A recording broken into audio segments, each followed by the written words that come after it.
This happened in Boston, Massachusetts.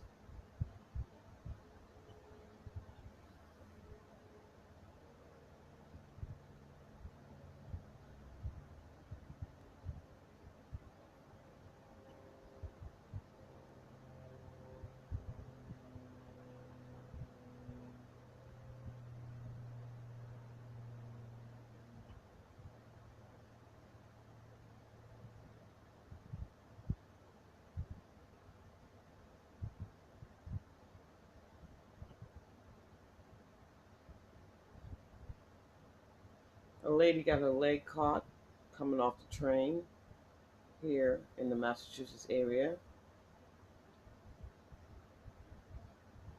and all the riders got off to help her.